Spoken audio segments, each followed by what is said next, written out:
Sejam muito bem-vindos ao Entre Surtos e Sonhos, o meu podcast. Hoje tem uma edição especial aqui, eu tenho um convidado. Hoje é uma edição diferente, porque eu trouxe o meu avô, meu avô querido, alguém muito importante para a minha vida. Eu quis trazer ele aqui porque ele tem uma história muito inspiradora. Hoje ele, com 87 anos, tem uma história cheia de recomeços, de conquista, de viagens, de muitas histórias para contar. Ele é um contador de histórias maravilhoso, é a pessoa que tem a memória mais admirável que eu conheço, a melhor memória que eu conheço. Ele sempre tem muitas coisas para falar e eu quis trazer ele aqui para contar um pouco, para a gente falar sobre música, memória e o tempo, porque a música faz parte da história dele, a arte em si. Então esse é um episódio sobre viver com a arte, viver com histórias, com coragem, e é um presente para mim, um presente para ele, para a gente poder sempre revisitar essa história. Eu queria registrar isso. Então, antes de mais nada, eu vou resumir bem rapidinho aqui a história do meu avô para dar um contexto e te agradecer também oficialmente aqui por aceitar esse convite, meu avô, por participar. Estou muito feliz de ter essa oportunidade. Queria fazer isso há muito tempo. Eu que estou feliz de ter a oportunidade de contar um pouco da minha história. É uma tentativa de contar um pouquinho, porque a história é muito, muito longa, muito incrível. E eu quero, mais do que ouvir o que você viveu, eu quero ouvir também o que você aprendeu nesse caminho, porque esse podcast é muito sobre a vida. A gente reflete muito sobre a vida, sobre aprendizados que a gente tem nessa caminhada, nessa jornada louca da vida. Então eu quero muito ouvir o que você aprendeu nessa caminhada longa aí de muitas aventuras. Então, para começar, né, dar um contexto da história do meu avô, ele veio de uma família de origem simples, muito humilde, e aí, mesmo com poucos recursos, ele sempre foi muito sonhador, sempre teve muitos sonhos e começou ali a trabalhar na carreira de artista como ator de teatro, trabalhou em teatro, em televisão, a arte sempre pulsou nele durante muito tempo. E aí, depois que ele se tornou pai, as responsabilidades pesaram ali, ele teve que abandonar essa parte, a carreira de ator, e começou a buscar um trabalho mais estável, acabou sendo vendedor de discos. Nesse caminho, vendendo discos de artistas, ele viajou muito pelo Brasil todo e outros países também, ele vai falar um pouco melhor. E ele acabou crescendo muito na carreira de música, ele participou da ascensão de grandes artistas e se tornou, mais tarde, diretor também da Sony Music na América Latina. Hoje ele é aposentado, mas coleciona aí uma história em que a música sempre esteve presente na vida dele. E agora, aos 87 anos, eu vejo muito que o que me sustenta muito a identidade do meu avô são as memórias que ele carrega e a música. Então, hoje o papo vai ser sobre isso. E eu queria começar te perguntando, meu avô, quando que a arte entrou na sua vida? Como foi esse momento ali? Eu tinha mais ou menos 16, 17 anos. Morava na Gamileira, é aqui mesmo em Belo Horizonte. E um dia apareceu lá na minha casa um velho amigo da família chamado Eliezer Xavier. Ele era um velho, naquela época ele já tinha 57, quase 60 anos de idade. Então ele apareceu na minha casa, eu já o conhecia era um personagem muito conhecido naquela parte da cidade de Belo Horizonte, e falou para minha mãe que ia me levar para o teatro. Eu achei estranho, porque eu era um tipo do mineiro retraído, tímido, encolhido no meu canto. Ele falou, eu sou o diretor de teatro amador do Instituto João Pinheiro, e eu estou montando uma companhia nova de atores e atrizes para fazer peças de teatro para os alunos do Instituto João Pinheiro. O Instituto João Pinheiro era uma entidade que existia naquela época, lá na Camileira, que era uma espécie de asilo para crianças abandonadas e sem recursos de todo o estado. E lá tinha vários pavilhões de ensino técnico e tinha um teatro. E nesse teatro, esse personagem, Eliezer, me levou e eu e alguns amigos da minha época de juventude começamos a trabalhar em teatro. Alguns meses depois, estreou uma peça de teatro em que eu era o personagem principal, fazendo um velho já de maioridade. Era uma peça chamava-se O Crime do Libório. Esqueci desse título, porque era de um... Que memória! Isso com 16 anos você tinha, né? De um velho teatrólogo brasileiro, e ele representou essa peça, O Crime do Libório. E, na estreia da peça, estava na plateia um ator profissional da TV Itacolomi, chamado Antônio Nadeu. Quando terminou a peça, ele me chamou num canto e falou: olha, me se apresentou, eu sou Antônio Nadeu, da TV Itacolomi, e eu gostei muito da sua interpretação desse personagem aí de teatro e queria que você fosse para a televisão fazer um teste lá. E eu fiquei meio assustado. A televisão estava começando naquela época em Belo Horizonte. Eu fui, me apresentei, e o diretor da TV Itacolomi, Otávio Cardoso, olhou para mim e falou: olha, pegou um script, falou: aqui tem um script de 10 páginas de um monólogo e você leva isso para casa. Isso era quarta, quinta-feira. E no sábado você vem aqui tudo decorado com esse texto todo. Eu fiquei assustado. E representar esse personagem. Era um monólogo de um autor alemão chamado Heine, O Tédio. Então, eu fiquei meio assustado. Eu falei: mas, seu Otávio, como é que eu vou decorar um texto de 10 páginas em 2 dias? O segredo da televisão, do teatro de televisão, é a memória dos atores. O ator tem que ter uma memória espetacular para decorar textos, porque sempre se improvisa muito em teatro e televisão. Então, os grandes atores, os mais famosos, a chave número 1 do sucesso deles é a memória de decorar textos de teatro. Eu fui para casa. Quando estava saindo da televisão, esse personagem, Antônio Nadeu, que mencionei antes, falou: tem um segredo que eu vou te contar, que todo ator faz isso. Quando você chega em casa, você lê o texto bem, que você tem que decorar. Depois que você lê, fecha o arquivo, coloca debaixo do seu travesseiro, que é uma superstição, ele falou, mas é uma técnica que nós atores usamos. Você vai ver que você vai acordar no dia seguinte com o texto decorado. Funcionou? Eu fiz, funcionou. E eu fiz o teste na televisão e fui aprovado. E a televisão me contratou como ator. Nossa. Isso era em 56, 57, princípio da televisão. A primeira experiência já te gerou essa oportunidade, né? Exato. Que incrível, né? Bom, comecei na televisão. A TV Itacolomi fazia parte de um famoso grupo brasileiro chamado Emissoras Associadas.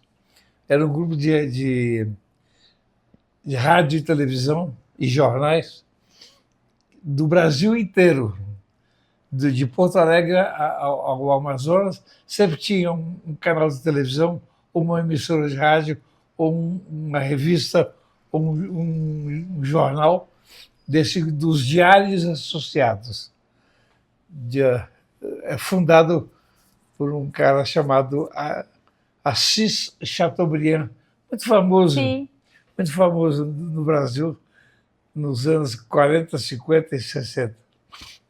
Embaixador, foi embaixador brasileiro na Inglaterra e em outros países, uma alma de grande cultura. E eu fui para a televisão. Mas o centro de artístico do Brasil era Rio e São Paulo. As outras emissoras do grupo tinham seus castos de atores, mas o que se pagava não era o mesmo que se pagava em Rio e São Paulo. Eu era solteiro, não tinha nenhum problema. Até um dia que eu fiz a insensatez de me casar muito jovem. Eu tinha 19 anos ainda, quando me apaixonei por uma atriz. Já tinha quanto tempo no teatro? Tinha TV? um ano, 2 anos na televisão. Na televisão. Me apaixonei e me casei. Logo em seguida vieram 2 filhos. O Valério, o mais velho, e o Renato, que era o segundo filho. Que é o meu pai. Que é o seu pai. E começou aquela coisa complicada de manter família, que eu não estava acostumado, e começou a pesar muito. Então, havia coisas curiosas. O dinheiro que eu ganhava como ator, com o salário que eu ganhava, era o suficiente para pagar o aluguel da casa e um pouquinho de alimentação. A coisa começou a complicar muito economicamente. Eu comecei a ficar muito preocupado. Até conto uma história. Naquela época tinha uma série na televisão que se chamava A Garrafa do Diabo. Era uma história de ficção em que havia uma garrafa que dentro da garrafa tinha o diabo preso, como se fosse um gênio dentro da garrafa. E esse personagem era o diabo. Então, quando você destampava a garrafa, saía o diabo e ele atingia pedidos dos grandes personagens. É uma história interessante, uma ficção que foi um grande sucesso em Minas Gerais naquela época. Chamava A Garrafa do Diabo. E nessa série, os grandes personagens da história, os grandes imperadores, os grandes reis, os grandes personagens da história em si, só chegaram a esse poder atendendo o diabo, atendia os desejos dele em troca da alma. Aquelas coisas. Sim. Bem clássico. E eu fiz vários personagens nessa série. Um desses personagens era um imperador romano, Dionísio, e a televisão enchia uma banheira de leite. Leite de verdade. E eu tomava banhos de leite. Uma frescura danada, aquela coisa.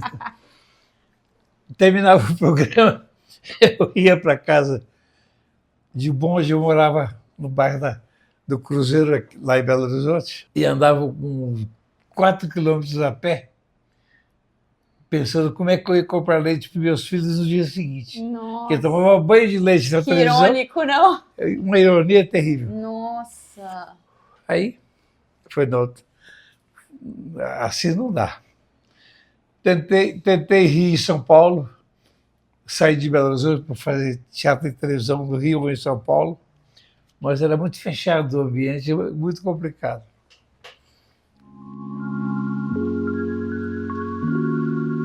Um dia, um representante de uma gravadora, naquela época, o cara era representante da CBS, que era uma das grandes gravadoras do Brasil naquela época, e pediu que se eu podia apresentar o programa para ele. Ele ganhou um horário na televisão, um programinha de 15 minutos, chamado Feira do Disco, onde ele apresentava as capas de discos dos lançamentos mais novos, etc. Eu aceitei o convite e comecei a apresentar esse programa para ele. Um dia ele me falou assim: você não quer fazer uma tentativa de me ajudar a vender discos? Você é muito conhecido aqui na cidade. A maioria das compradoras de discos são mocinhas e mulheres, como você é muito conhecido, você vai abrir um horizonte para mim e eu vou conseguir vender melhor. Eu acompanhava ele. Chegou nas lojas, é o seu Antônio. Cara, Ele logo viu o seu dom para comunicação também, né? eu comecei a viver esse mundo aí. E aí você ia nas lojas vendendo os discos.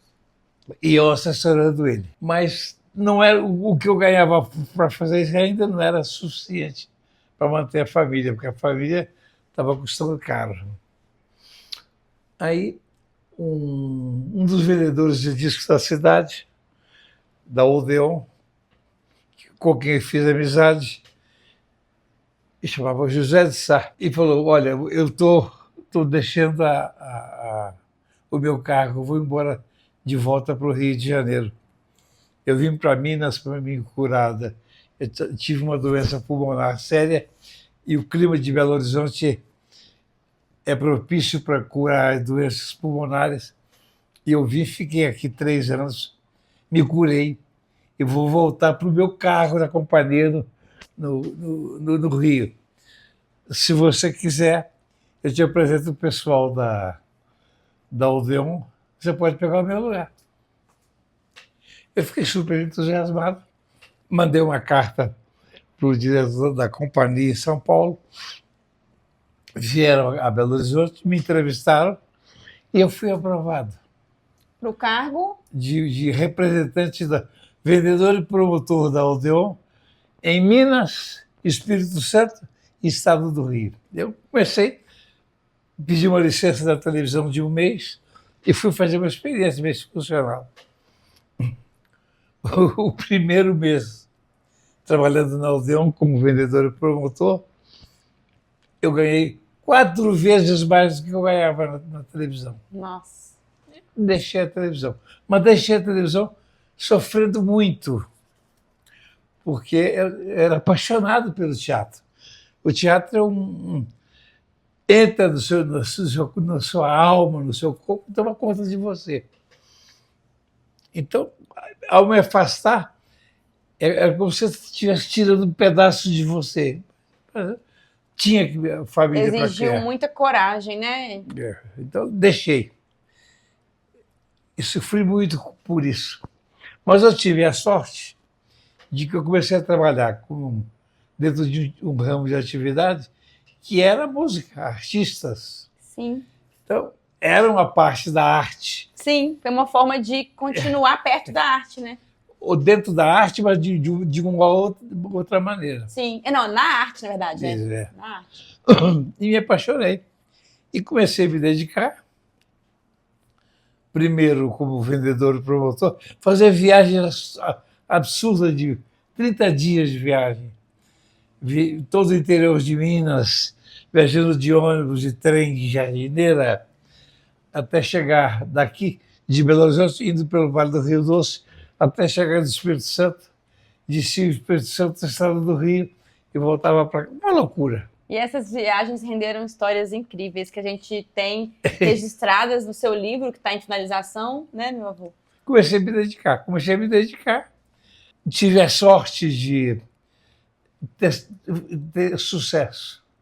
3 anos depois, o diretor da companhia em São Paulo me chamou e falou: você vai deixar de ser vendedor e vai passar a ser chefe de vendas. E eu passei a ser já radicado em São Paulo. Você muda para cá e você vai ter outras funções. Eu comecei, e daí começou a minha vida dentro da música.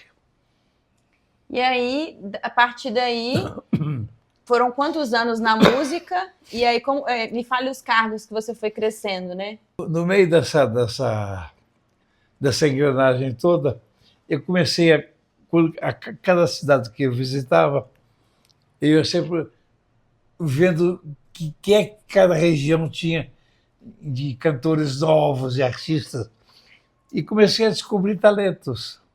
Aqui em Belo Horizonte tinha uma cantora, tinha um programa um concurso de televisão chamado Voz de Ouro ABC, que era na Rádio Confidência. E uma desses personagens ganhou esse concurso que chamava Clara Nunes e gravou um disco na RCA como prêmio por ter ganhado esse festival. Mas não aconteceu nada com esse disco. Um dia o gerente de uma loja me falou: tem uma cantora aqui em Minas que eu te sugiro levar ela para o Odeon. Eu falei: quem é? A Clara Nunes. Ah, eu sei quem é. Ela está querendo ir para o... Quem sabe você consegue que a companhia contraste ela. E eu peguei todo o material dela, mandei para o Rio de Janeiro, o diretor artístico. Eles ficaram entusiasmados, contrataram a Clara Nunes. Foi a primeira artista que apareceu na minha vida. E a Clara foi um grande sucesso anos depois. Uma outra vez eu estava numa boate, discoteca de uma fama em Vitória, e um cara cantando com violão, uma voz maravilhosa do cara, né? Eu fiquei super entusiasmado e chamei ele. Imagina a loucura, ainda era vendedor promotor. Eu não tinha autorização para coisa nenhuma, contratei o cara. Falei: você não quer gravar? Vem comigo para São Paulo. Levei ele comigo de viagem para São Paulo. Você passou por cima da sua função, né? Porque você Nada, eu não tinha nenhuma autorização para fazer isso. Cheguei em São Paulo, falei para o meu diretor, que chamava-se Oswaldo Gurzoni. Falei: seu Gurzoni, antes que a concorrência pegasse esse cara, eu quis agarrar ele para ele não ir embora para a concorrência, senão, com um talento absurdo, fantástico, eu contratei ele. Você está ficando louco? Como é que faz uma loucura dessa? Eu falei: não, que o senhor ouvisse, eu quero ver ninguém, pô. Que absurdo, não sei o quê. E eu fiquei preocupado porque o rapaz estava comigo no hotel que eu me hospedava em São Paulo. Aí, no final da tarde, o Guzano me chamou e falou: onde é que está esse cara que você falou que é bom demais? Eu falei: está no hotel. Traz ele para o escritório. Eu fui lá no escritório, trouxe o rapaz, o cara pegou a guitarra e começou a cantar. Na primeira música que ele cantou, o Guzano começou a chorar de emoção. Contrataram ele. Se chamava Altemar Dutra. Foi um dos maiores sucessos do Brasil nos anos 60. Aí comecei a me meter dentro da música. Ousadia, né? Foi importante aí, né? Ousadia absurda, né? E aí foi. Alguns anos depois, eu saí da Odeon, fui para a RCA e fizeram uma proposta espetacular. Fui para a RCA, fui contratado pela RCA pela fama, pelo nome que eu tinha, já naquela época, como especialista em interior do Brasil. Porque tinha os dois grandes centros, São Paulo e Rio, e a outra zona interior do Brasil, que sempre foi a minha especialidade. Eu gostava desses desafios e me especializei no interior do Brasil. Conheci todas as cidades do Brasil inteiro, onde havia uma loja de discos que eu visitei na época. Se tinha loja de discos, você estava lá. Eu estava lá. E a RCA me contratou exatamente por isso, pela fama que eu já tinha naquela época como especialista em interior do Brasil. Para poder chegar nesses lugares mais... Veio um gringo, um americano, para ser o presidente da RCA, chamava-se Gil Beltrán.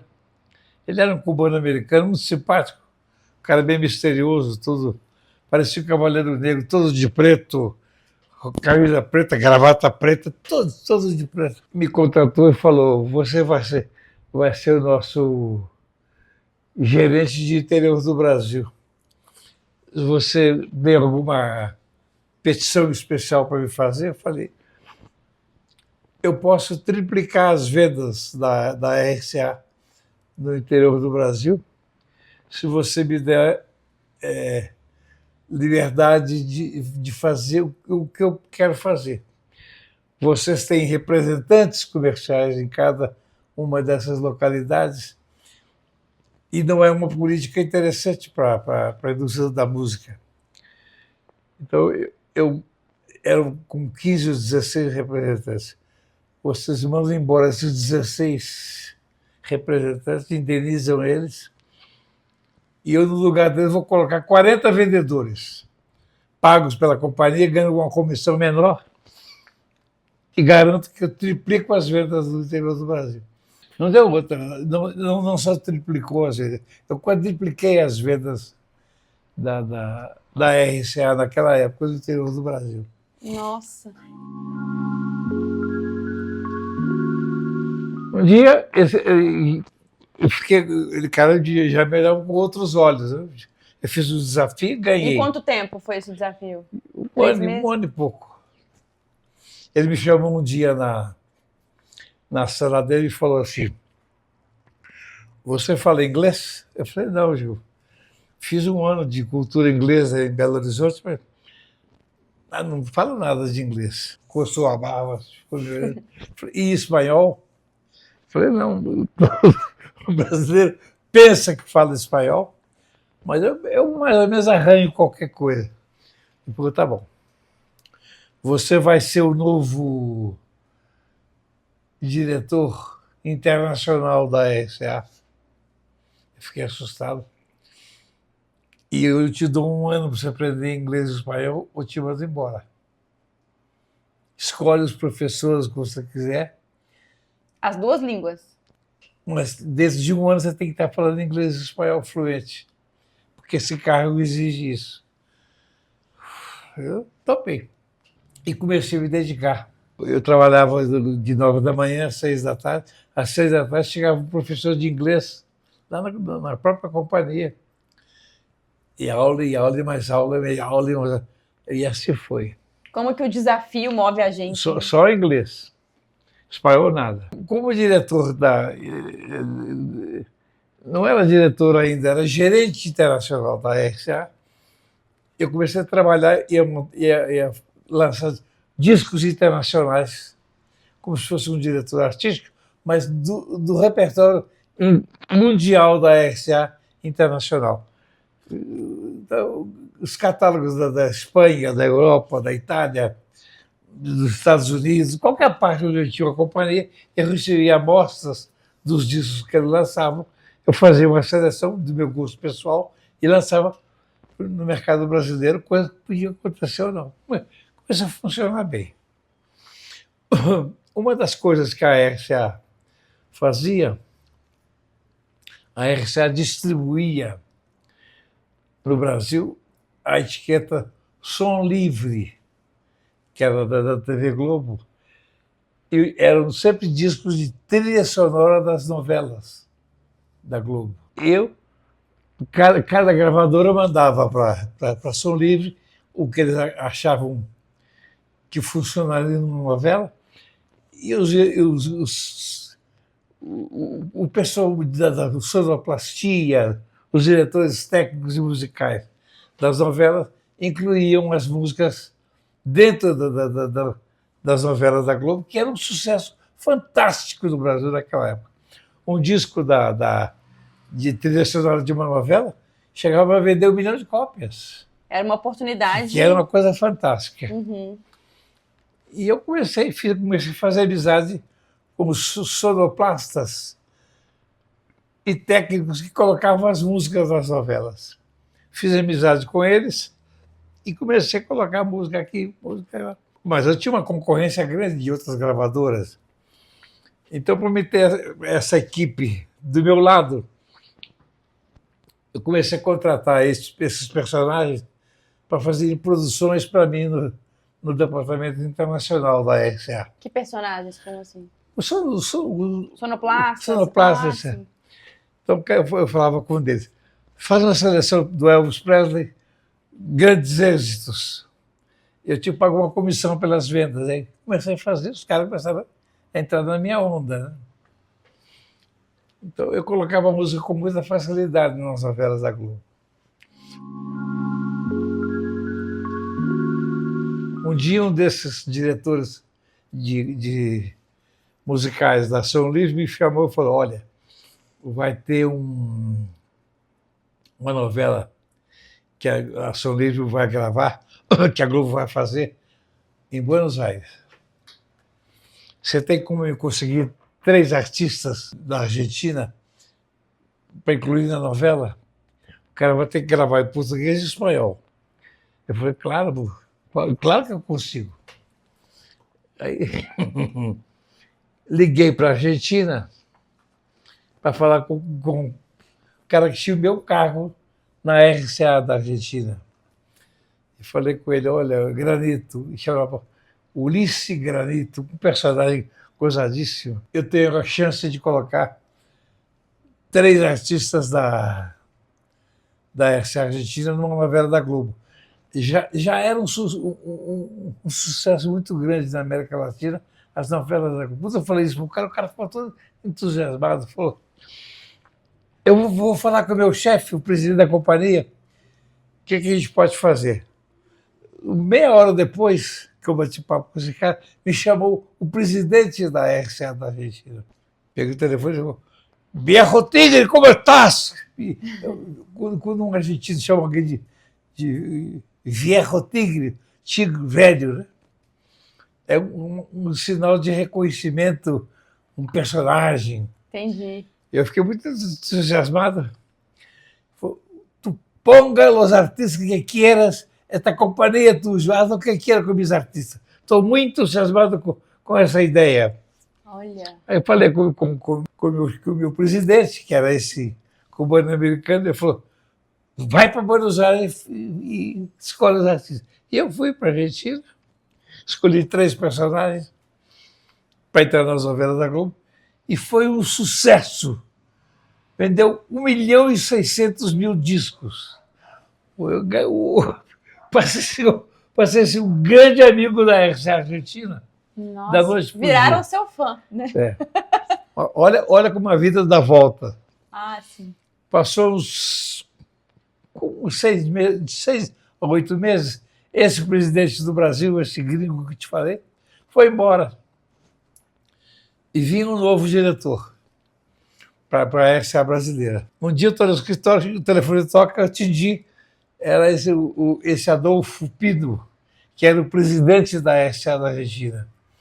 E ele me falou, não fale com ninguém o que eu vou te falar. Você pode almoçar comigo no sábado, eu vou estar no Hilton Hotel, aí em São Paulo, e preciso conversar com você. Tudo bom. Fui para jantar com ele no hotel, e ele falou, segredo militar, você não pode falar para ninguém. Eu sou o novo presidente da RCA brasileira. O que era da Argentina. Esse personagem. Que virou seu fã. É. Se ele se tornou presidente, ele gostava de você. Ele falou, vai levar uns 3 a 4 meses para chegar ao Brasil. Eu vou continuar sendo presidente da RCA da Argentina e acumular agora com o do Brasil. Não vou falar para ninguém porque é um segredo nosso. A única pessoa que eu conheço aqui é você. Você vai ser meu braço direito, ele falou. Nossa. Eu quase tive um infarte, né? Ele chegou, de imediato me passou de gerente para diretor internacional da RCA. Já nessa época eu já estava falando inglês e já estava mais ou menos falando espanhol. Uns 6 meses depois, ou 1 ano quase, ele foi nomeado, esse argentino, presidente da América Latina. E me nomeou diretor da América Latina. Nossa. Eu me especializei em América Latina. Enquanto todas as gravadoras, o próprio brasileiro em si, nesses anos 60 e 70, se preocupavam com a Europa, com os Estados Unidos, eu me dediquei à América Latina. A minha, como na Aldeon que eu te falei, que eu me especializei em interior do Brasil, eu, na RCA, passei a ser um especialista em América Latina. Honrar suas origens, né? É. Que eu amei com toda a dedicação possível. Todos os países da América Latina, eu visitei todos os países. Eu saí em viagens quilométricas que eu fazia. Uruguai, Argentina, Chile, Peru, Bolívia, Equador, Colômbia, Venezuela. Entrava pela América Central, saía do México estava no mercado latino dos Estados Unidos. Viagens incríveis, fantásticas, me dedicando à música. E aí foi. A sua história, eu vejo que ela foi movida muito. Os desafios te moveram, né? Desde o início ali, quando você. O desafio de sustentar uma família te colocou em movimento e num lugar certo para começar esse trabalho como vendedor de discos. Os desafios depois que surgiram, por exemplo, esse de aprender inglês em 1 ano, espanhol, rápido, né? Então, acho que ter um desafio nos coloca muito nesse movimento, né? É isso ou isso, né? E também a capacidade de relacionamentos que eu percebo, né, Vô? Esses relacionamentos que você foi construindo. Como que é importante, né? Como que as relações também vão moldando o nosso caminho, né? O networking que eles falam, né? Eu digo, ao me dedicar de corpo e alma à América Latina, eu ganhei muito a simpatia de toda a América Latina em relação a mim, pelo que eu fazia pela América Latina. Esse trabalho, sim. Esse trabalho meu, eu comecei a lançar vários artistas da América Latina no Brasil e fazer um trabalho de promoção para que isso fosse realidade fora da América Latina, na Europa, etc. Então foi um trabalho fantástico. Viajava muito, não só pela América Latina, como por toda a Europa e Ásia, trabalhando a música. A Europa e a Ásia também. Também. Nossa, e aí, uma coisa que eu fiquei curiosa de saber é que você tinha esse olhar, né, para os artistas. E você lançou muitos artistas, né? Você pode me falar alguns nomes aqui? E o que você via nesses artistas que fazia você acreditar? Não, esse daqui é um talento. Isso é uma coisa que na música a gente chama de ter ouvido musical. Você ouviu uma coisa, ouviu uma música, ouviu um personagem, um cantor, e você sentir que aquilo podia chegar num público X. Seu gosto pessoal e a sua sensibilidade para descobrir talentos. Isso é uma coisa que você nasce com isso aí. Esse feeling, né? É um feeling especial. Eu tinha isso. Ainda tenho, apesar da idade, mas desde que me aposentei, já fazem 30 anos que eu estou fora da música, você vai perdendo contato. Mas o dom de você escutar um produto e ver que você pode fazer sucesso com esse produto são coisas que nascem desse feeling que a gente tem.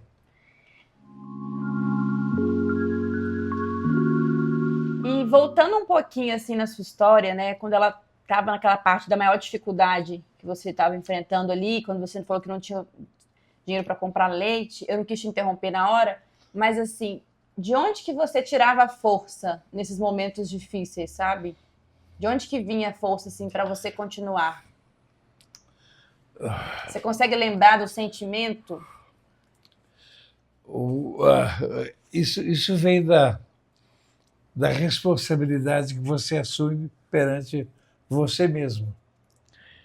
Eu achava que eu tinha condições de vencer, desde que eu tivesse a dignidade de deixar o que eu estava fazendo e partir para um outro rumo. Foi o que eu fiz. Eu achei, quando eu saí da televisão, eu achei que eu ia morrer, que ia me fazer uma falta muito grande. Sim. Então eu precisava abraçar alguma coisa que me desse. Foi quando eu caí dentro da música, Sim. Que era uma coisa comercial, mas ao mesmo Artística. tempo era música, e a música... Pura arte. Pura arte. Nossa, você falou uma coisa muito chave aí, a importância de saber renunciar a um caminho em prol de outro, né? Porque a vida é sobre fazer escolhas, né, Vô? Então você teve que ter muita coragem de falar assim, não, eu vou abandonar esse sonho aqui, porque agora tem um outro caminho me chamando aqui, que é o que eu preciso, né? Que faz mais sentido para o meu caminho de hoje, né? Foi o que eu fiz. Sim. E acaba que a arte estava tão viva em você que você encontrou ela na outra esquina. Né? E me apaixonei, né? Me apaixonei pela indústria, pelos projetos, que era fascinante, porque abriu um campo o meu horizonte abriu completamente. Sim. E as viagens também, né? E as opções que eu fiz. Como eu te contei a história de eu me dedicar ao interior do Brasil, quando todo mundo pensava em Rio e São Paulo. Sim. Eu comecei a pensar em interior do Brasil. Depois, na época, quando eu fui já para o setor internacional na RCA, todo mundo pensando em Rio, em Brasil, Estados Unidos, Europa, Ásia. Eu não vou pensar na América Latina, que ninguém se dedicava. Nossa, interessante isso que você falou também. Desde o início, o seu olhar foi um olhar na contramão do que os outros estavam, do que a maioria estava olhando, né? Que não tinha concorrência. Sim. Porque se eu fosse dedicar à Europa, eu ia ter 200 mil concorrentes. Sim. Na América Latina não tinha ninguém, era só eu. Assim como o interior do Brasil também. Exatamente. Quando eu estava na América Latina, eu só tinha um concorrente. Só uma gravadora brasileira, que era a Copacabana, onde tinha um personagem que também se dedicou à América Latina. Mas ele estava numa gravadora pequena, assim, grande força de expressão. Era meu concorrente, o único concorrente que eu tinha, chamava-se Olavo Bianco, um personagem fantástico. E foi ele que revelou o Nelson Ned, que foi um grande artista. E eu criei fama por ser especialista em América Latina. Porque eu pegava os artistas da RCA, gravava com eles em espanhol e eles faziam sucesso. Por exemplo, Antônio Marcos, Sérgio Reis, Lindomar Castilho, uma série de artistas brasileiros da época, eu gravava em espanhol e lançava ele em todos os países da América Latina. E fazia um sucesso. Altemar fez um sucesso fantástico na América Latina. Tanto que os artistas da concorrência de outras gravadoras queriam que eu gravasse com eles. Um dia eu estava na minha sala, abriu a porta de repente, entrou a Elis Regina. Nossa! Elis Regina é uma estrela fantástica. Ela falou, você é o Elcio do Carmo? Eu falei, sou. Quero gravar com você. Simplesmente Elis Regina. Assim. E ela queria gravar com você por causa da sua fama de gravar... Em espanhol. Em espanhol. Para chegar nesses países hispanohablantes, né? Eu falei, Elis, primeiro que eu não posso te contratar porque você é artista da Poligram. Você não é minha artista. A Poligram vai ter que autorizar que eu faça qualquer coisa com você. E o melhor espanhol de todos os artistas que eu trabalhei esses anos todos, o melhor de todos era da Elis Regina. É mesmo? Uma facilidade e uma identificação com o idioma fantástica. Eu fiz 3 músicas com ela em espanhol. Fala de mais alguns artistas que você participou, para a gente colocar algumas fotos, talvez, aqui, que você tenha fotos. Depois que eu deixei de trabalhar na América Latina, eu passei a ser diretor artístico da RCA brasileira. E aí eu fiz vários trabalhos de música no Brasil, contratei artistas fantásticos. Naquela época no Brasil, cada gravadora tinha um estilo de música, uma referência musical. A CBS era especializada em música jovem. Tinha Roberto Carlos, Erasmo Carlos, aquela coisa, o tipo de música específica. A Poligram era especialista em música popular brasileira, bossa nova, etc. Cada um tinha seu estilo. E da RCA era uma companhia muito popular. Então, eu fiz da RCA a Casa do Samba. E comecei a contratar artistas de todas, tirar artistas de outras gravadoras e trazer para a RCA. Na RCA eu já tinha Martinho da Vila, que era um estrela de samba, e tinha a Bete Carvalho, que também era de samba. Aí eu contratei a Alcione, que era da Poligram, o João Nogueira, que era da Poligram, e comecei a fazer toda uma... Puxando esses artistas. De samba para a RCA. Que incrível. Que foi foi o meu último trabalho no Brasil antes de ir embora para a Venezuela. Para a Venezuela, onde você morou por mais de 20 anos, né? 40 anos. 40 anos.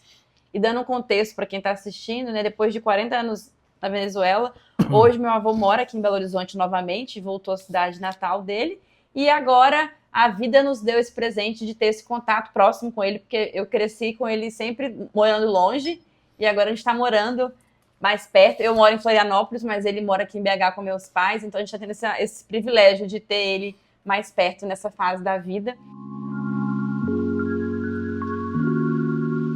E aí, meu avô, eu queria te perguntar também, porque assim, o seu caminho profissional, você foi cavando esse caminho, né? Não foi, você não teve uma pessoa, um parente, né, para abrir os caminhos para você. Você foi criando esse caminho sem ter uma referência ali, né? E eu queria te perguntar se nesses desafios profissionais de se colocar em posições de destaque, né, e ter que aprender os idiomas e fazer viagens, essas reuniões, se você sentiu medo em algum momento, como que você lidava com o medo, se você tinha algum medo e como que você lidava? Não, nunca tive medo. Medo é um sentimento, uma expressão que nunca passou por mim. Nunca passou na minha vida o medo de coisíssima nenhuma. É mesmo? Eu tinha tanto amor e dedicação ao que eu fazia que eu ia em frente, sem medo de temer nada. E eu tive pessoas que me ajudaram muito. No princípio da minha carreira, esse que eu te falei, que era o diretor da RCA, da Odeon, Oswaldo Guzoni, foi uma pessoa que me pegou lá de baixo, no último degrau, e me trouxe para conviver dentro de um ramo ainda comercial de vendas na Odeon. Depois, já na RCA, esse gringo americano que me deu um empurrão, que me tirou de vendas e me colocou na direção internacional da companhia. E depois esse argentino, Adolfo Pino, que eu te falei, que foi o responsável para o Elcio do Cabo vencer na carreira profissional. E imagino que você é muito grato a essas pessoas, né? Muito, que foram muito, abrindo. Muito. Então, assim... Todos já partiram para o outro lado da vida. Daqui a pouco eu vou também. Todos nós vamos. Mas eu devo muito a essas pessoas. Sou muito grato a essas pessoas que me ajudaram. Interessante isso que você falou sobre o medo, porque o seu foco e a sua entrega no que você fazia eram tão grandes que você não conseguia, você nem escutava o medo, né? Ele nem passava por você, né? Porque você tinha um objetivo e estava entregue ali, né, vô? Presente naquilo. O medo é uma coisa, desde criança, eu nunca tive medo de coisa nenhuma. Eu passei uma fase da minha infância em que eu vivia sozinho no seguinte aspecto. Meu primeiro trabalho num banco aqui em Belo Horizonte, naquela época, dos anos 50, o correio brasileiro era uma porcaria muito grande, não funcionava.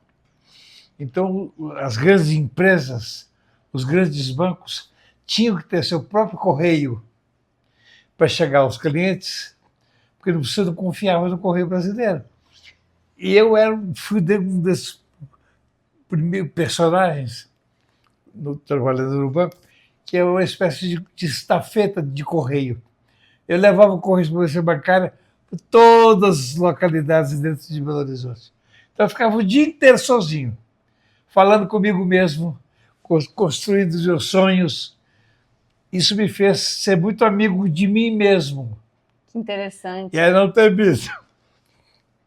medo. Nunca tive medo. Um sentimento raro, né? Isso aí foi em qual fase da sua vida? A primeira fase, o primeiro trabalho profissional, isso dos anos 50. Antes, então, do teatro? Muito antes. Olha, autoconhecimento puro, né? Você tá sozinho com os seus próprios pensamentos, com seus sonhos. E como é que era assim? Você falava com você mesmo sobre os seus sonhos, sobre quem você queria ser? Eu ia construindo mentalmente um caminho que eu queria trilhar, uma rota, o sonho de um menino de 14 anos. Você imagina o que passa pela cabeça dele. Né? Sim. Essa coisa de ficar sozinho, isso foi um período de 3 ou 4 anos, sozinho o dia inteiro em Belo Horizonte. Eu saía do banco às 7 da manhã e voltava às 5 da tarde. esse período todo sozinho na rua entregando correspondência. Falando, pensando. Pensando, Que incrível. fazendo amizades. E aí, por aí foi. E você falou, né? Eu te perguntei sobre as pessoas que foram, né, que foram importantes para você nessa caminhada. Eu acho que a sua história também serve muito desse exemplo, né? Da gente, mesmo às vezes saindo de um lugar que não é favorável, né, e ter que construir esse caminho sozinho, quando você faz um bom trabalho, se dedica, as pessoas elas podem ir aparecendo, né? Lógico que tem muita questão de sorte também que tem que ter, como você falou. Tá no lugar certo, na hora certa, mas também fazendo um trabalho ali, o caminho pode se abrir, né? É caminhando que o caminho vai se abrindo, né? Então você se colocou em movimento e as coisas começaram a acontecer. O teatro me ajudou muito profissionalmente dentro da minha vida, porque como ator, eu tinha, uma das facilidades que eu tinha era de fazer sotaques e vozes diferentes de personagens, sotaque de português, sotaque de espanhol, sotaque daquilo. E eu imitava com muita facilidade. Como era um bom contador de história, comecei a fazer eu tinha um caderninho de piadas. Eu tinha 200 piadas diferentes. Você tem esse caderno ainda? Deve ter alguma parte. Então, sempre que eu chegava aqui no Brasil, ainda no Brasil, como vendedor ou como chefe de vendas, eu contava, eu era muito comunicativo, meio palhaço, contava piadas, imitava personagens. Olha! Isso me chamou muita atenção. Quando eu fui para a América Latina, algumas piadas não davam sentido nenhum em espanhol, mas eu adaptei as que eram possíveis e eu contava essas piadas. Nossa, entendi. Isso foi abrir um leque de amizade. Quando eu chegava, os caras falavam em festa. Vamos jantar, não sei onde, vamos para tal lugar. Qual é a piada nova que você tem? Coisa. Olha! São armas que você adquire para se aproximar das pessoas. Relacionamento. Nossa! Para cortar barreiras. Sim, para abrir, para criar essas relações, né? Olha que legal. Então você pode dizer que a sua carreira de ator ajudou a sua carreira de vendedor. Claro. Formou, né?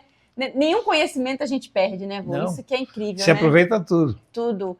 E, às vezes, a gente vive um caminho profissional ali porque ele vai nos levar para outra coisa, né? E eu sempre fui de cara de pau. Numa convenção da RCA em Lisboa, a gente estava na abertura desse congresso, era um congresso, uma reunião de gravadoras, uma delas foi feita em Lisboa. E eu falava para todo mundo que era neto português, não sei o que, papapá. E tinha um conjunto de fados tocando no coisa. Pôs esse cara de pau aqui, foi pro palco, pedi para o cara, falei com os músicos que eu queria cantar um fado. O cara falou, que fado? Eu falei, eu quero cantar a Madragoa. Você conhece esse fado? Eu falei, conheço. Dá um tom aí. O cara deu um tom. Eu fui para o microfone e cantei um fado dos anos 50, de Manuel Monteiro, que era um grande fadista de Portugal naquela época. Cantei esse fado. Oh, Madragoa, com todo o sotaque português. Foi o maior sucesso na convenção. Essas coisas, cara de pau. Se colocar nas situações, né, vô? E você era uma criança tímida, né? Eu até 16 anos era. Então o teatro também tirou essa... Me abriu todo Nossa, Nossa, é muito incrível ver isso, vou pensar. Eu não tinha parado para pensar nisso na sua história, tipo assim, eu sei que teve um pesar de você deixar o teatro, a carreira de ator, mas tudo que você viveu ali foi fundamental para você chegar onde chegou, como na música, né? Eu tenho muita renúncia, eu deixei o teatro. Depois eu me divorciei da minha primeira esposa, primeira mulher. Fiquei longe dos meus filhos. Isso foi uma tortura tortura mental terrível. Muitas viagens. Mas né? eu fui em frente, sabe? Sofrendo muito, mas eu fui em frente. Sim. Eu fui e não parei. Tive a sorte de conseguir uma segunda mulher fantástica, que foi um apoio muito grande, que me incentivou a seguir um caminho. E você falou que sem ela você não teria chegado. Não teria chegado, porque ela era... Eu conhecia a Cida, minha Maria Aparecida Marques, Cida. Ela detestava o nome de Aparecida e chamava de Cida. Então, ela era minha assistente na Odeon. Eu já era chefe de vendas e de promoção, ela era não secretária, tinha uma secretária, mas ela era minha assistente. Ela era especializada em rádio, em jornais e revistas, especializada nessa área, e era minha assistente. E a gente se apaixonou, nos apaixonamos e nos casamos. Ela renunciou a toda a vida profissional dela para se dedicar a mim. Olha. E sem o apoio dela, eu não tinha chegado a lugar nenhum. Olha. Porque uma mulher para aguentar um cara que fica 30 dias fora de casa, visitando países, numa época em que não existia isso aqui. Não existia internet, não existia celular, não havia nada. Se você quisesse falar daqui para Venezuela ou daqui para Colômbia, você tinha que pedir a ligação de manhã cedo para ser a ligação no final da tarde. E você tinha que ir no centro do telefone, porque também não tinha telefone em casa com facilidade. Sim. São coisas que o brasileiro não conheceu. Vivia num país que eu não tinha telefone em casa. Sim. Se eu quisesse falar com a companhia, eu tinha que ir aqui em Belo Horizonte, lá na rua Goitacazes. A memória é incrível. Lembro da rua. Tinha uma churrascaria famosa, chamava Churrascaria Camponesa. Ao lado da Camponesa ficava um centro telefônico. Eu ia para lá, para esse centro telefônico, e às 9 da manhã pedi uma ligação para São Paulo. A moça falava, pode vir às 5 da tarde. Nossa. Olha, então às 5 da tarde eu ia lá para a companhia de telefone. Para ligar. Eu tinha que falar tão alto que quase que não precisava de telefone, porque me ouvia em São Paulo de grito. Alô! Alô! Era horrível. Isso já era anos 60. Nossa. Então, a parte que mais doeu dessas distâncias, primeiro, antes do divórcio, né? Seus filhos, a saudade dos filhos também era doloroso? Como que era isso? Era terrível, né? Que filho é um pedaço da gente, né? Filho é uma parte de você. E eu fiquei longe dos meus filhos. Sem poder falar com eles por semanas, né?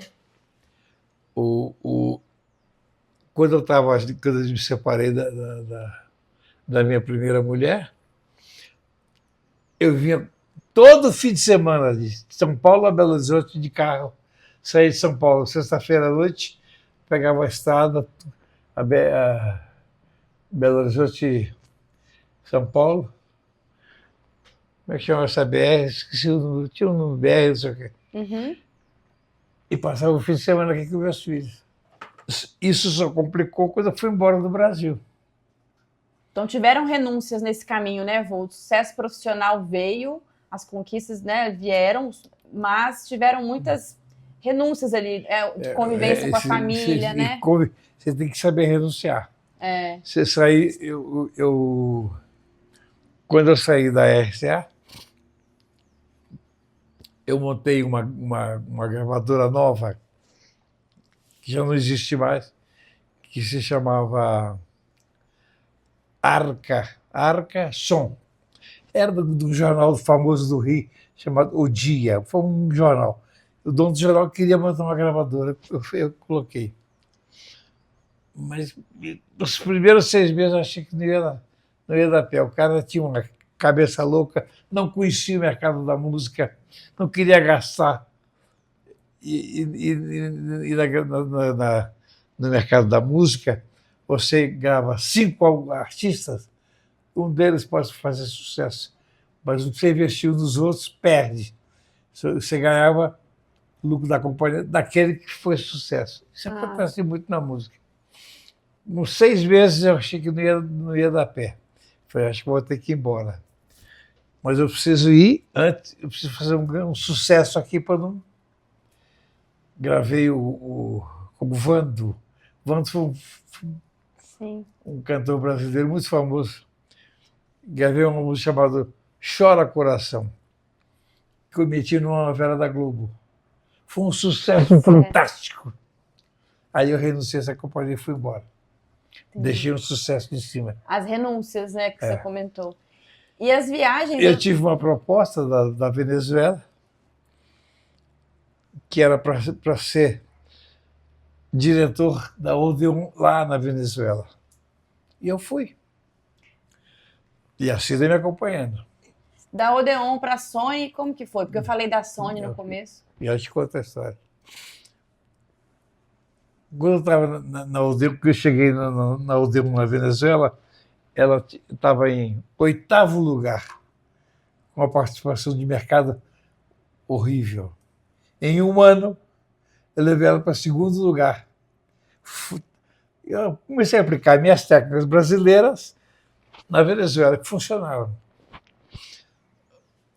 O Brasil viciou muito, também outros países, a Venezuela era um caso específico, a fazer artista através de spots da televisão.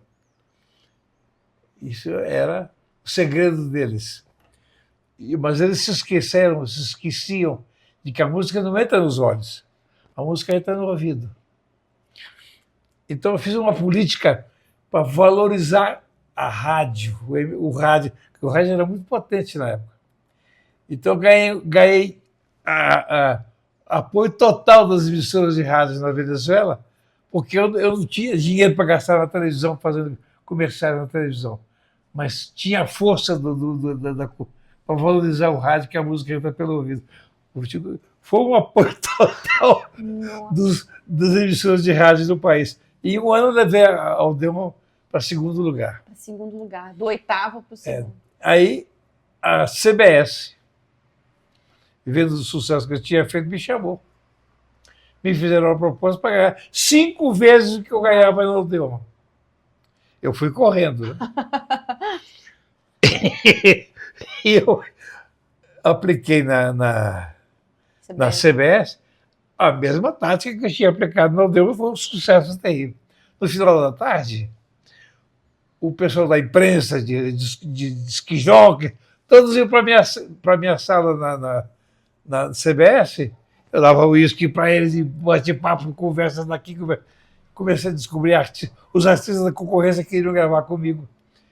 Um deles, chamado Franco de Evita, que eu contratei, vendeu milhões de discos na América Latina. E assim foi que eu fui fazendo o meu terreno, o meu campo.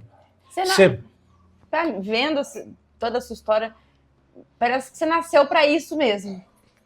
Você foi para o caminho certo. Eu trabalhei na música 50 anos. 50 anos, não mais de 50. Eu comecei na Odeon em 61 e me aposentei em 98. Você aposentou na Sony? Na Sony. A CBS foi comprada pela Sony. Ah, tá. E passou a ser Sony. Sim. Eu conheci o personagem, eu conheci pessoalmente, que era chamado Akio Morita, que era o presidente da RCA, da Sony no Japão. Quando a Sony comprou a CBS, ele mandou uma carta para mim pessoal. É o senhor do carro, mas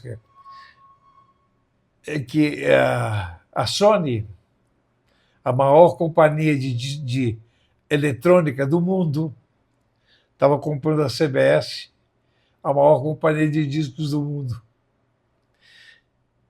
E como eles tinham por filosofia não interferir na criatividade da companhia, que eu não tinha obrigação nenhuma de seguir o que ele falava. que eu tinha que seguir o que eu fazia na CBS, na Sony, que esse era o segredo dele. E eu fiz a mesma tática. Você desenvolveu o seu próprio método, né? A sua própria maneira. Isso foi construído com a sua própria experiência aqui no interior, primeiramente. Depois da América Latina. Tudo isso foram coisas que eu inventava e que funcionaram. E que você inventava com base no que você sentia ali, né? Claro. Uma visão de negócio que você foi construindo na prática, assim, né? Eu tinha um ouvido fantástico. Eu vi um artista, esse aí não vai dar, esquece. Uhum. Mas esse aqui eu vou investir nele. Sempre funcionou. A parte das viagens, eu queria falar um pouquinho dessa parte, porque eu puxei você nessa parte, né? A parte das viagens, de querer explorar o mundo, essa curiosidade pela vida, essa liberdade. E essa profissão te abriu muitas portas para o mundo, né, Vu? Como que foi você que veio do interior ali?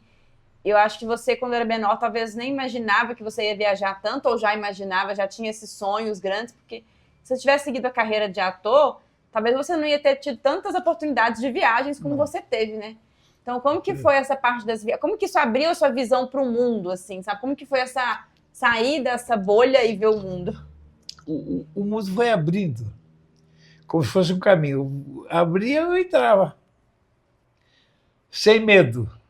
Eu criava os meus próprios caminhos e funcionava. Eu seguia, aplicava. Se a técnica X tinha funcionado no Chile, por que não ia funcionar no Peru? E se funcionou, então eu aplicava. Eu ia aplicando as mesmas técnicas de sucesso de um local para outro. Mas qual foi o sentimento, assim, quando você começou a ver o mundo, assim, sabe? Você sentiu aquele gostinho da liberdade? Como que foi esse contato com a liberdade, assim, geográfica, nessas viagens?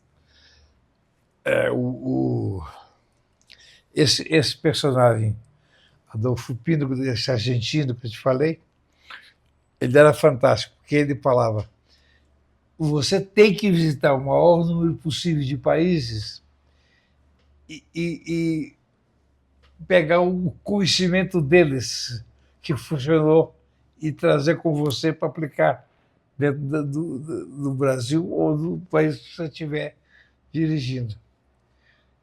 Sempre gosto popular, que é um sucesso na Espanha, ou em Portugal, ou na Itália, ou na Inglaterra, se isso tem um público lá, também tem o mesmo público aqui. Você tem só que adaptar isso ao gosto de cada país.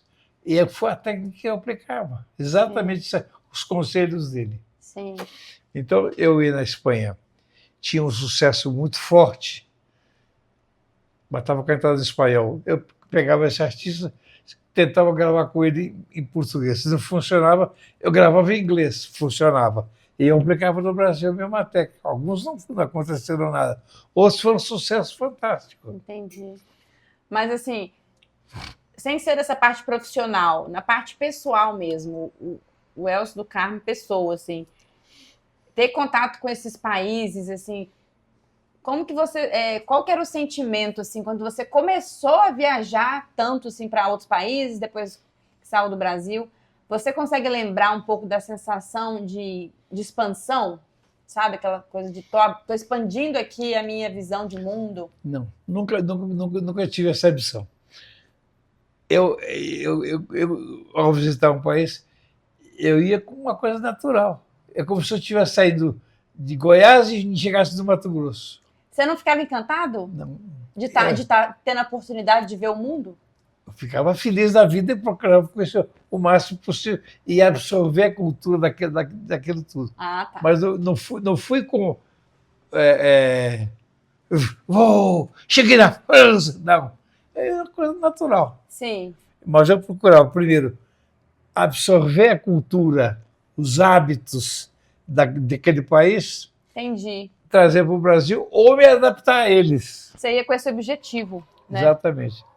Então, aconteceu com muitos artistas com quem eu convivi, essa relação. Ao conhecer um artista, eu já sabia mais por onde levá-lo, da experiência em tal país. Onde eu peguei muito dessa cultura foi na Itália. A Itália tinha uma filosofia para tratar os seus artistas fantástico. A RCA italiana ficava numa grande via daquela Itália, Via Tiburtina, nunca me esqueci. Era famoso, porque era uma gravadora fantástica, e dentro da gravadora tinha um residencial onde os artistas viviam. Eu achava isso fantástico. O artista passava até a gravadora não como um centro, não, era a casa deles. Entendi. E eles dividiam aquilo de corpo e alma. Então, Domenico Modugno, Nico Fidenco, Sérgio Andrigo, os grandes artistas da época, vivendo dentro da própria companhia. Eu achava isso extraordinário. E procurei trazer isso para o Brasil. E quando eu fiz a RCA Casa do Samba, foi baseado no que a RCA fez na Itália. Entendi. Com os artistas. E os caras chegavam na RCA como se estivesse chegando na casa deles. Entendi. Tem um caso muito gozado. Eu contratei um artista de samba que estava numa gravadora pequenininha, que não tinha força nenhuma, ele veio para a RCA. Chamava Bezerra da Silva. Foi um grande sucesso no Brasil em samba. Um samba muito popular. Esse artista era gozadíssimo. O Bezerra da Silva, no primeiro disco que eu gravei com ele, vendeu 500 mil cópias e ganhou um disco de ouro. Então eu fiz não era de ouro maciço, era um disco folhado, dava um banho de ouro. Tá? Era um prêmio, um disco de ouro. Sim. O Bezerra levou para casa dele, ele morava numa favela. Passou uns 6 meses, ele chegou na minha sala e falou: chefe, preciso falar com você. Eu falei: o que é? Eu estou te devolvendo o disco de ouro que você me deu, porque os bandidos assaltaram minha casa umas 5 vezes para tentar roubar o disco de ouro, achando que era de ouro maciço. Nossa! Então fica com esse meu disco de ouro aqui na sua sala. Mentira! Parece piada. Essas histórias são fantásticas. Nossa! Meu Deus. Ai, bom. Não, essa é uma das histórias, né? Eu queria poder aprofundar aqui nas histórias, mas tem o seu livro, né, que vai sair muito em breve. Uma das histórias que eu nunca me esqueci foi do Nelson Gonçalves. Nelson Gonçalves é uma história muito, muito curiosa, que vale a pena. A Odeon tinha um prêmio, chamava o Níper de Ouro. Níper, aquele cachorro da RCA, não sei se você já viu um cachorro no gramofone, assim, prestando atenção, chamava His Master Voice, era um famoso selo inglês, chamava A Voz do Dono.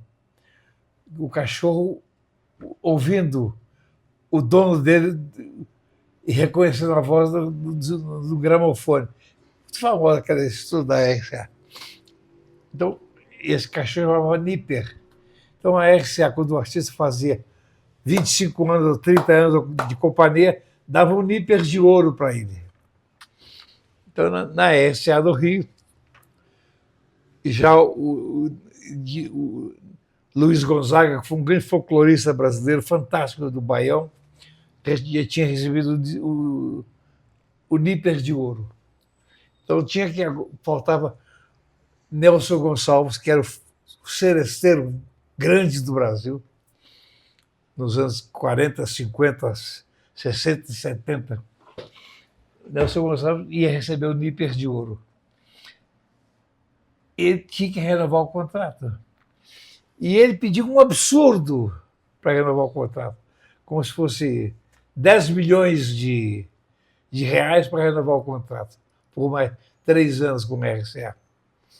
Aí o Pino, esse Adolfo Pino, chamou o diretor de Business Affaires para fazer um cálculo financeiro em quanto tempo o Nelson Gonçalves recuperaria esses 10 milhões que ele queria para renovar o contrato. Ele tinha um catálogo imenso da companhia isso rende direitos autorais, direitos artísticos, direitos fonomecânicos. Aí o Duran, meu querido Duran, fez um cálculo e falou, olha, em 3 anos recupera a inversão. Foi então preparar o cheque, que eu vou renovar o contrato com ele. Aí vi uma festa grande da companhia, veio Nelson Gonçalves, estamos sentados na sala de conferências, e demos um níper de ouro para ele, aquela festa toda. Ele pegou o cheque, olhou o cheque bem, que era o que ele tinha pedido para renovar o contrato. Aí ele pegou o cheque assim, rasgou o cheque. Falei, não estou precisando desse dinheiro aí. Eu só queria ver se eu tinha ainda o amor da companhia. Por isso que eu pedi isso para ele, se vocês ainda me valorizavam. Eu não preciso disso aí. Agora já vi que vocês me amam. Olha! E não queria o dinheiro. Não quis. Eu só queria fazer uma prova do quanto ele era valorizado. De quanto ele era valorizado na companhia. Gente, espetacular isso. Que legal. Acho que isso eu conto essa história no livro. Você conta no livro? Conto. O seu livro, como que ele chama mesmo? É Raça Extinta? Raça em Extinção. Raça em Extinção. Raça em Extinção porque como se o profissional da música é uma raça. Em extinção porque está desaparecendo. A indústria não existe mais. Sim. E vou olhando para essa trajetória sua de vida, você pode falar que você viveu a vida que gostaria? Eu vivi muitas vidas, né? São 50, quase 50 e tantos anos dedicado à música. Então a música é parte corre nas minhas veias junto com o meu sangue. O que é a música para você? É a essência da minha vida. Eu tenho está no computador, umas 3.000 músicas que são parte da minha existência. Cada uma foi uma parcela, um capítulo da minha vida. Hoje, a sua vida, a vida é feita de fases, né? E ela mudou, você está em outra situação, né? A saúde também, muitas coisas. Eu queria te perguntar, nos dias difíceis, nos momentos difíceis, o que mais te sustenta, que te dá força? Você perdeu a sua esposa, né? Tudo isso aí. Eu não gosto muito de falar. Algumas perdas e mudanças que a vida trouxe. A vida, ela é... Você tem ganhos e perdas. Você ganha aqui, perde ali. E a vida me castigou muito nos últimos anos. Eu perdi minha mulher depois de 52 anos de casado, que me faz uma falta danada até hoje. Eu vendi a minha casa na Venezuela porque não pude ficar numa casa em que a gente conviveu juntos. Em cada recanto da casa eu via a imagem dela. Sim. Isso me torturava muito. Sim. E até hoje eu não me acostumei a viver sem ela. Às vezes estou sentado aqui no escritório e vem as lembranças. Sim. Mas o que alimenta a minha alma, o que me alimenta para deixar essa tristeza, são os momentos vividos no passado que me deixaram feliz. Isso me compensa. Isso que eu ia te perguntar. Eu tenho uma memória boa, eu tenho uma memória fantástica, que eu me lembro de tudo, de detalhes, de nomes, de pessoas, de locais. Sim. Isso me ajuda muito. Sim. É uma espécie de alimento da minha alma, né? E a música? Muito ligado à música, porque cada música me lembra uma fase da minha vida, uma época em que eu vivi. Que incrível, isso conecta com o tema do nosso episódio, né? Música e memórias. Então, você pode falar que o que te sustenta hoje, estando em outra fase de vida, né, com essas perdas difíceis que você teve, são essas memórias e a música, a paixão pela música que até hoje pulsa em você, né? Muito, muito, muito. E a música, ela te conecta com o passado e ela te conecta com essa identidade sua com a música, né? Com essa... E você, quando está na música, você vai refinando o seu gosto também. E quando eu trabalho na vida profissional ativa, eu fugia da música popular, porque a música popular, sem querer, está te fazendo trabalhar. Então você ia para casa, tocava uma música, você fala, isso aí foi gravado na RCA, O tempo foi inteiro. gravado. Até o número do disco se lembrava. Cansava muito. Sim. Então eu passei a fugir da música popular e passei para o clássico. Porque o clássico não tem bandeira. A música clássica não tem bandeira. Os artistas da música clássica não são como os artistas da música popular. Eles não têm contrato de exclusividade com as gravadoras. Então, um artista que grava aqui, grava ali, grava aqui. É uma música clássica sem bandeira. Passei a me dedicar muito à música clássica. Entendi. Que eu adoro. Como que a música faz parte da sua vida nos dias de hoje? Qual o papel dela? Como alimento. Para a alma? Para a alma. Eu acho que mais do que a alma. Que o bem que a música me faz é para a alma, mas ela faz com que o meu corpo funcione melhor. Olha. É um alimento como se fosse um café, um pão. Como se te ajudasse a se regular emocionalmente, né? Não, ajudasse não. Ajuda. É fundamental, ela ajuda. Sim. Qual foi a maior transformação que você viveu, não para fora, né, mas para dentro, assim, na sua vida, que você sabe, um aprendizado, uma virada de chave, alguma coisa, algum aprendizado emocional, alguma coisa mais para dentro mesmo, assim, qual foi, ao longo da sua vida, que você sente que foi uma transformação? Foi quando eu descobri que eu não precisava lamentar a perda do teatro, que a música entrava no lugar do teatro e me alimentava melhor do que o próprio teatro em si. Sim. O teatro me deixava feliz da vida, como está representando. Você, quando representa um personagem no teatro, você não está representando, você é o próprio personagem. Sim. É assim que um ator sente. Quando eu estou fazendo Napoleão Bonaparte, eu sou Napoleão mesmo, não sou Elcio do Carmo. Sim, você entra total. Assim o ator identifica os personagens. Sim. Seja um carrasco, seja um galã cínico, um galã romântico, o que for. Você é aquele personagem. E isso faz com que você interprete melhor aquele personagem, ok? E a música, ela entra de outra forma. Ela te abraça e te arrasta para dentro dela. Uhum. Então a música é parte da minha vida. Sim. E ela... E eu tive a sorte de viver os anos dourados da música. Os anos dourados da música são a década dos anos 60.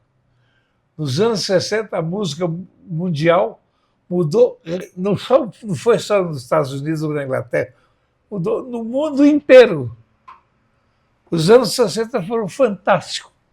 Quem viveu, viveu. Quem não viveu, paciência. E eu tive a sorte de viver essa transformação dentro da música. Se você tivesse que escolher uma música para ser a trilha sonora do filme da sua vida, eu seria muito injusto se eu te dissesse o nome de uma música. São várias. Eu imaginei que seria difícil. São centenas de músicas diferentes. Cada uma foi parte da minha vida. Eu, às vezes, vejo... Há pouco tempo, eu estava vendo um conjunto inglês dos anos 60 fazendo uma apresentação feita agora, 4, 5 anos atrás, num concerto na Dinamarca, eu tive uma emoção tão grande, porque era a mesma música dos anos 60 com outra roupagem, e que virou um sucesso mundial, como se fosse o pão de cada dia que você come no café da manhã. Sim.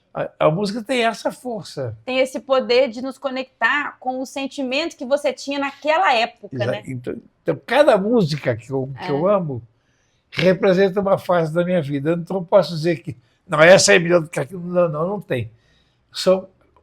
Elas são proprietárias ou parcela de um momento que você viveu. Sim. Eu imaginei que seria difícil para você escolher uma música. Eu posso dizer que as 3.000 músicas que eu tenho gravadas no computador são parte dessa existência. Esse acervo aí que você tem. É um acervo meu. Sim. Às vezes você fala, mas como é que você está ouvindo uma música em espanhol, botar em árabe, você sabe que cacete você está falando? Não, cada uma tem seu sentimento.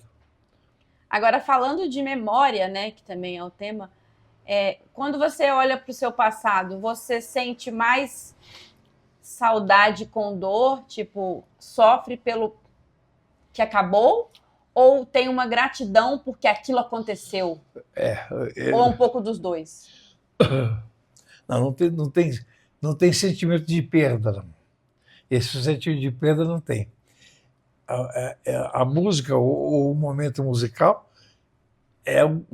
te leva naquele momento novamente. Uma gratidão. E você revive aquele momento como se estivesse vivendo outra vez. Sim. É um alimento. Então, a música é um alimento da minha vida.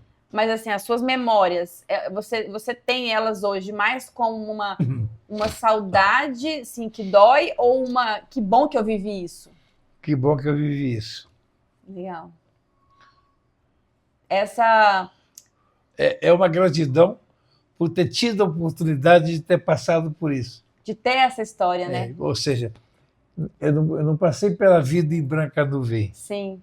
Aquele poema que está no meu livro da abertura, que fala: quem passou pela vida em branca nuvem, em plácido repouso, adormeceu. Quem não sentiu o frio da desgraça, quem passou pela vida e não sofreu, foi espectro de homem, não foi homem. Só passou pela vida, não viveu. Nossa. Então, isso mais ou menos é o espelho do que eu vivi, do que eu passei. Sim. Nesses 87 anos, bem vividos, bem sofridos, mas bem vividos. O que você aprendeu sobre felicidade nesse caminho? A felicidade são momentos de prazer, são momentos. Nada é eterno. Você pode falar que felicidade também seria ter histórias para contar? Muito. Né?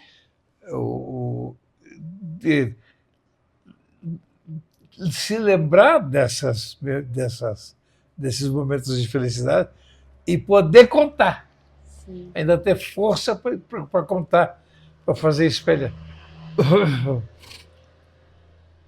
Hoje, por exemplo, eu estou limitado fisicamente por esse problema que eu tenho na perna esquerda, que me limita muito.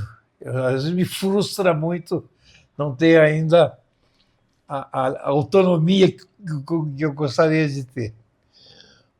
Mas aí você falou, eu estou com 87 anos, não tem mais a força daquele cara que tinha 40 anos ou 30 anos e que era um dragão que saía enfrentando tempestades contra mares de tempestade. Não, eu fui em frente seguindo sem problema. Então, fisicamente, eu estou limitado. Porque, primeiro, o calendário me limita. 87 anos são 87 dias. Sim. Me limita um pouco fisicamente. Mas, mentalmente, eu estou com 15 anos outra vez.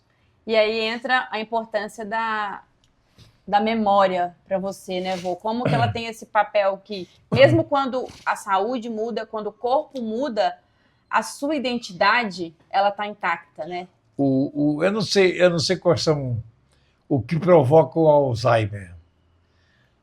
É um troço que não vai passar por mim nunca, porque eu alimento muito forte a minha memória. Sim. Eu exercito diariamente a minha memória e os detalhes.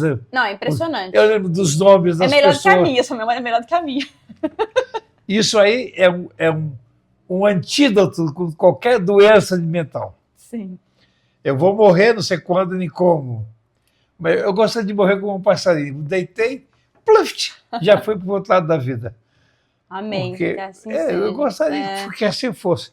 Eu já sofri tanto fisicamente nos últimos 3 anos que eu vou te contar uma história. Que não vou falar aqui, porque não é hora de falar isso, mas eu passei esses 3 últimos anos o pão que o diabo amassou com o rabo. Fisicamente. Bom, dezenas de cirurgias. Nossa. Dezenas de medicinas, de antibióticos do capeta. Tomando antibiótico direto, anos, né, vô? Durante 2 anos seguidos tomando antibióticos, os mais potentes, para curar uma infecção que não curava. E essas coisas me levaram a ter essa parte do corpo mecânica hoje em dia. Isso dói para o cachorro. Me frustrava muito, mas sempre achava um ponto para arrancar, para seguir em frente. E como que, se a sua vida fosse um filme, né? Qual mensagem que você pensa que esse filme deixaria, sabe? Como que você acha que os seus netos, bisnetos, as próximas gerações lembrem de você? Como um homem que viveu, que sofreu, que amou muito e que foi feliz. E corajoso. Corajoso eu sempre fui. Cara de pau, né? Mas sempre fui muito corajoso. Ousado. Ousado, sem ser valente. Nunca fui valentão, não, nada. Eu sempre fui o sereno, tranquilo, que vai em frente. Ação, parte para ação. Eu sempre. Obrigada, meu avô. Obrigado a você. Obrigado a você pela oportunidade de deixar eu falar um pouco de mim mesmo. Nossa, eu ficaria aqui te ouvindo muito mais. Só tive que parar, senão a bateria do celular vai acabar e vai interromper. Mas muita gratidão por contar. Obrigado. Tenho certeza que quem escutar vai se inspirar. Tem muitas lições na sua história, muitas, inclusive escutando de novo hoje. Eu fui conectando outras coisas que na primeira vez que eu escutei eu não conectei. E cada vez que eu escuto, eu aprendo algo novo com a sua história e eu me inspiro. Quero fazer uma última pergunta, que eu lembrei que agora. Que mensagem você deixaria para quem está começando a criar a sua estrada? Você já tem uma estrada aí muito bonita de vida. O que você diria como um conselho, talvez, para quem está começando a criar a estrada? Não deixar de ter sempre em mente os seus objetivos, o sonho que você quer realizar. Tudo é possível. Eu quero chegar até aqui em cima daquele pico, daquela montanha. Vai em frente, sem temer, sem ter medo, como você falou no princípio, confiante que você vai conseguir. Confiar muito em você mesmo. Sim. Que você vai conseguir o trabalho. E você consegue. Se tiver medo, vai com medo mesmo. Vai com medo mesmo. Não vai com medo, não. Vai sem medo, porque o medo é uma coisa que você cria. Isso é um bom ponto. Eu falo muito aqui no podcast sobre o medo, que a forma de enfrentar o medo é com a ação, né? Eu acho que, às vezes, se não tiver como eliminá-lo, vai com ele, pega na mão dele e vai. Não, eu penso diferente. Mas eu gosto do que você falou. É uma outra... O medo é uma coisa que não existe. Você cria ele. Você cria os seus medos. Pega essa reflexão aí. Você cria se você alimentar os pensamentos de medo. Eu nunca alimentei. Nunca dei esse alimento para ele. Então não chegou. Nunca chegou em mim. Gostei. Não que eu sou valentão, ou que seja muito corajoso, não. Eu ignoro completamente o medo. Sim. Nossa, eu gostei da sua perspectiva. O medo é um monstro que só existe se você alimentá-lo. Que você alimentar. Você cria e alimenta. Maravilhoso. Vô, gratidão. Estou muito grata de ter feito. Obrigado. Gostei da entrevista. Quem tá lá não pode sentir seu cheiro. Ô, homem cheiroso, viu, gente? O homem mais cheiroso que eu conheci nessa vida. Isso foi de um amigo meu. Uma pessoa que eu admirava muito ele foi um dos maiores personagens da música clássica em todos os tempos. E ele era da concorrência, eu era na época na RCA, e ele era da Odeon. Maurício Quadrio. Era um italiano radicado no Brasil há muitos anos, especialista em clássico. Eu tinha uma inveja de estar na Odeon e não comigo. Até um dia que ele se aposentou na Odeon, eu trouxe ele para a RCA. E todas as músicas clássicas que a companhia lançava, ele é que produzia, ele é que lançava, ele fazia contracapas, falava inglês, francês, um cara brilhante. E ele usava esse perfume, esse mesmo perfume. Que é Givenchy? Givenchy Gentleman. Gentleman. Eu falei um dia, Maurício, qual é? Ele fumava que nem... Corta, editor. Corta. Fumava em estéreo. Fumava translocado. O Maurício tinha 50 mil discos na casa dele. Eu fui na casa dele no Rio de Janeiro, ele morava em Santa Teresa. E ele fumava demais. Ele usava esse perfume. Eu falei, qual é o perfume que você usa aqui? Foi aí que você falou. Aí você comprou? Comprei e passei a usar o resto da minha vida. Virou seu. Passou assim, meu cartão de apresentação. Isso é perigoso. Tem gente que tem ciúmes de falar o perfume, né, que usa, porque é o cheiro registrado da pessoa. E se você fala, a outra pessoa... Marca registrada. Ai, vô, muito bom. E se você chegou até o final deste vídeo mais longo do que de costume, mas é uma história que vale a pena a gente compartilhar. E ela foi bem resumida ainda aqui nesse vídeo. Mas eu te agradeço por chegar até aqui, por dar esse espaço de escutar meu avô, essas lições. Te peço para se inscrever no canal se você é novo por aqui, deixe o seu like ou um comentário me contando como que essa história chegou até você aí, qual foi o maior insight que essa história te deu. E te agradeço, se você me ouve do Spotify, eu te peço para avaliar o podcast, porque isso me ajuda muito também a chegar em mais pessoas. E obrigada, até a próxima. E quem sabe eu trago meu avô aqui de novo para uma outra conversa sobre a vida, porque eu sei que ele é bom de prosa e adora conversar, não é, meu avô? Eu sou um bom contador de histórias. Tem muita história para a gente trazer. Valeu.